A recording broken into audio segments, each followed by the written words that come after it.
The troubled past of Xxxtentacion. I never claimed to be perfect. I never said I was a savior. There is nothing that makes me different or better than you.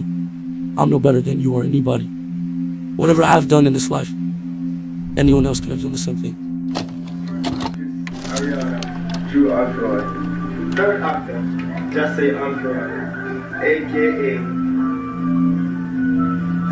the whiner. X's life was tragically taken too early and hurt many fans, and even though it's already been 4 years, his pain is still felt. How did a kid who was kicked out of almost every school he attended and had multiple juvenile arrests become the most impactful artist of an entire generation? For this, we have to go back to 1998.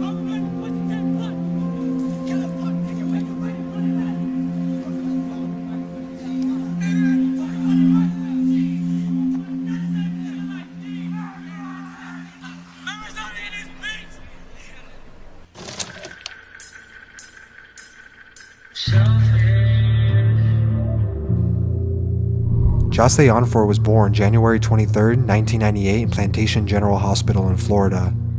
His parents, Dwayne and Cleopatra, had given birth to a healthy boy, but he was diagnosed early on with atrial septal defect, also known as a hole in the heart. This is actually pretty common. Doctors just advised he never played too rough. He spent the first year of his life living with his dad and his half-sister, Ariana.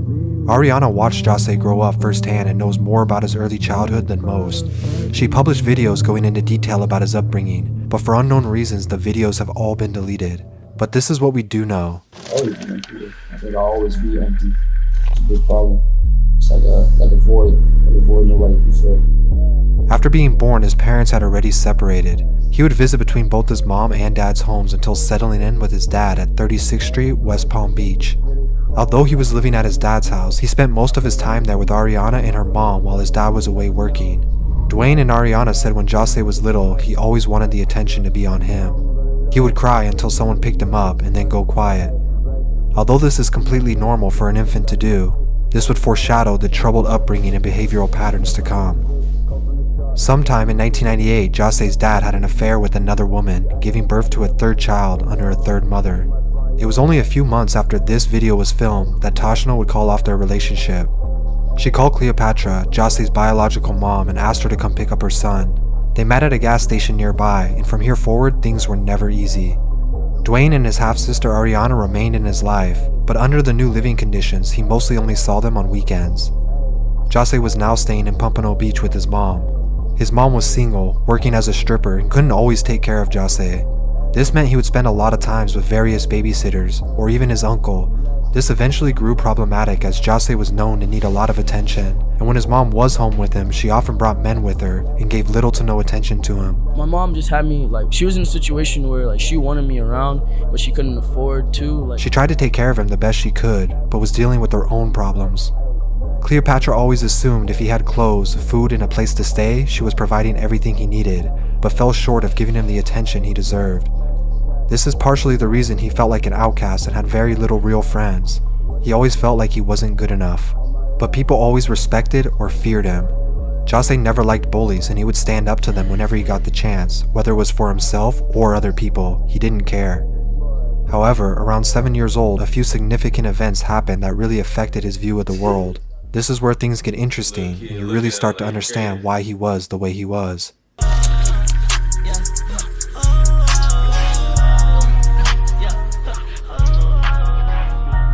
We mentioned before that Xxxte was sometimes babysat by his uncle after school, and sometimes he would stay over for days at a time.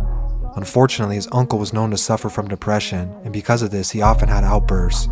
Sometimes during these incidents, he would take it out on Xxxte, getting physical with him, and because he was so young, he didn't understand why this was happening. One day while Xxxte was at school, his uncle had another outburst. This time, nobody was around to take it out on, so unfortunately, he took the anger out on himself. I remember my uncle's cold, lifeless body hanging from his balcony. It was a sight to see. Xxxte returned home from school that day. He was the first person to discover his uncle hanging from the balcony. Seeing this traumatized him and fed his own anger and depression more. Just a few months after this, something else would also happen. A man who was selling drugs and seeing his mother at the time was in their home, and an argument between Cleopatra and him started. Arguing wasn't too uncommon in the house, but after Jose heard the dishes being broken in the kitchen, he came out of his room. He then witnessed the man getting physical with his mom as the argument grew out of hand. Jose claims the man would have killed his mom if he didn't do something. He ran, grabbed a piece of broken glass and jumped on him, biting and cutting him until he left. Although he protected his mom, she became concerned at the same time. This was the first major outburst he had, and it made her realize she needed to pay more attention to him in case he behaved that way again. Over the next few years, as he was transitioning out of elementary school, he would increasingly hate being home while she was away. He dreaded going there just to be alone, but he loved his mom and always went out of his way for her attention. In his own words, he chased her, and over again, Cleo fell short of her promise to give Jose the attention he needed from her.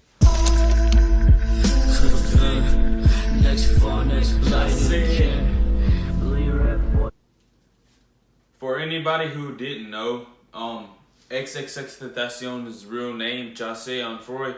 Jose stands for God Said. I just found that out because I watched the actual documentary on Hulu.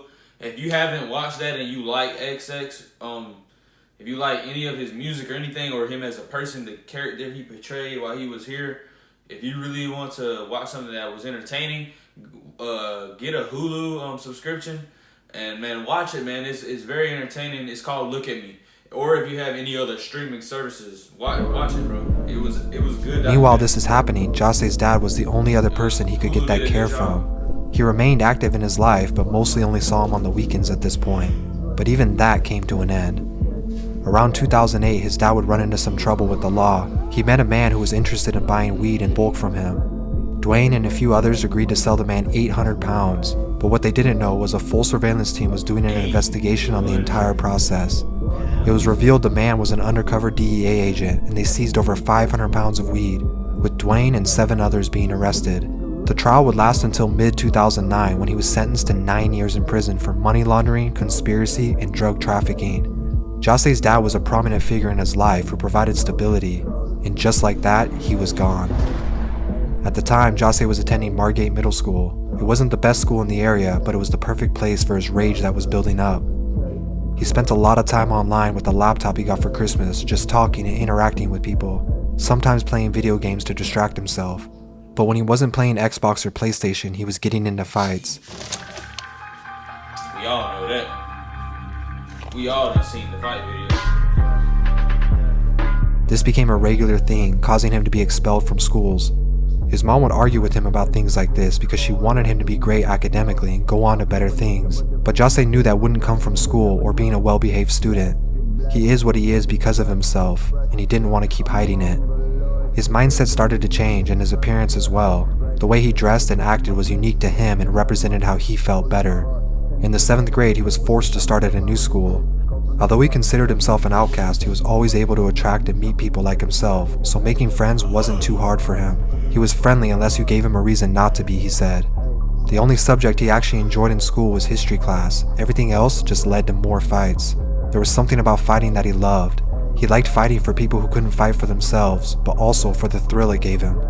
Admittedly, he sometimes fought just because he knew when he went home, his mom would be forced to give him attention after. I chased her. I remember I used to beat at school just to hear my mom yell at me or talk to me. Over the years, this became too stressful for Cleo, and she started leaving him with his aunt or friends for extended periods of time because she couldn't handle it. Okay, so you vote. When his aunt saw that he had interest in music, she convinced him to perform in the church choir. But at one of the recitals, once again, he fought one of the band members who Jose said was bugging him and beat another kid with a pair of drumsticks. His outbursts were taking a toll on everyone around him. When he was finishing the 8th grade and going into high school, his mom would officially kick him out. He says at this time he was drifting homeless and felt lost with no direction in life. Eventually, he went to live with his grandma, Colette Jones, in a community called the Isles of Inverry. The neighborhood was popular for drug dealing and gang activity. Here, he met and liked hanging out with the older kids. But his grandma was very religious. She woke up for church on Sundays and had a strict curfew. If he didn't make it home, the door would be locked, so he avoided staying here as much as he could. He bounced around a lot, sleeping at different friends' houses and only went home when he needed to. His depression and anxiety were getting the best of him. He started selling weed and experimenting with drugs like Xanax and Vicodin to numb himself, but these were small problems compared to what was coming. Ski mask, man. In late 2012, when Jose was 14, he was stopped by officers one night, and they found 21 grams of weed on him. He was charged with a felony and sentenced to 1 month in juvenile detention and 6 months in a correctional facility. Just 1 month after completing these obligations, he was arrested and locked up again, this time for breaking into a home with a few others to steal laptops, unknowing at this time that this single event would actually turn out to be a blessing in disguise and change the course of his entire life. Man, that's the end of that video, man. The troubled childhood of Xxxtentacion, and I'm assuming it's a little bit longer because it was a chapter called Ski Mask. Appreciate you guys for watching. Make sure you hit that like button and subscribe, man.